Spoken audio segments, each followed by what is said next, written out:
ওনার বোধহয় শরীরটা খুব খারাপ, তাই উনি সামলে উঠতে পারেননি। ঠিক আছে, আমি আমি আমি এই দিকটা দেখছি।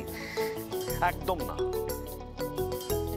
যারা এই সমস্ত কাজকর্ম করেছে তারা তারা পরিষ্কার করবে ব্যাস। আমি কিন্তু এসব পরিষ্কার করতে পারবো না, আগে থেকে বলে রাখছি। হ্যাঁ হ্যাঁ, তাই তো। এমনিতে কত কাজ করে তুমি উল্টে দিচ্ছ। কি হয়েছে এখানে? এই মরেছে। তুমি এখানে আসতে গেলে কেন?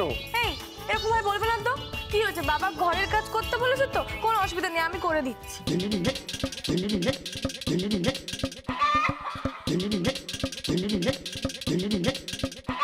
না না তিতলিমা, শোন। আরে বড় মা, আজকাল তো আমি সম্পার মধ্যে কাজ করতে চাই, কোনো অসুবিধা নেই, তুমি বলো না।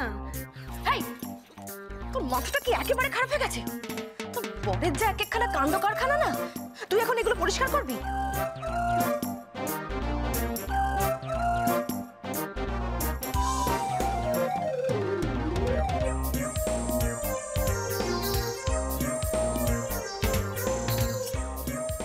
বাবা, এদিকে আসো। এই সব কিছু তুমি করাচ্ছো? ছি ছি ছি ছি ছি, এগুলো তো বাচ্চারা করে।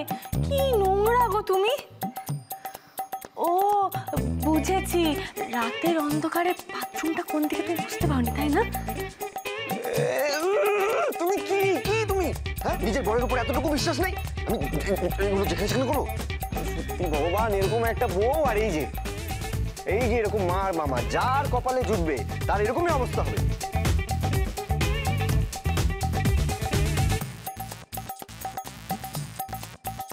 এসব কি কাণ্ড হচ্ছে? ওই যে কাণ্ডটা ঘটিয়েছে জিকোর আমদানি করা ক্যারেলের নকল বাবা।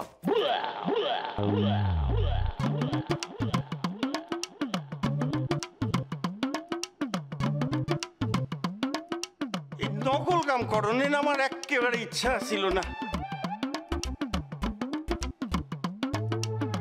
আমি হইলাম গিয়া পেশাদার একটা, আর এই নকল কাম করতে আইয়া আসল কামটাই কইরা বইয়া আছি। দেখেছো দেখেছো, মুখ পুরো আবার কথা বলছে, দেখেছো? আরে ওকে বাথরুমে পাঠাও না। মাথা খারাপ হয়ে যাচ্ছে তোমার? ছোঁয়াছুঁই করে তারপরে এই গিয়ে টিয়েতে আমি মাখামাখি হই। এক কাজ কর, তুমি বলছি, এত গিলার কি দরকার ছিল আপনার? হ্যাঁ, যখন পেটে শয় না, এসে থেকে তো গিলেই চলেছেন। একেবারে যাচ্ছে তাই করে দিল, নরক বানিয়ে ছাড়লো বাড়িটাকে। নিজেও মরলেন, আমাদেরকেও মারলেন। তবে যাইখন তাইখন বাদাম শরবত খান কিন্তু খাসা হইছিল।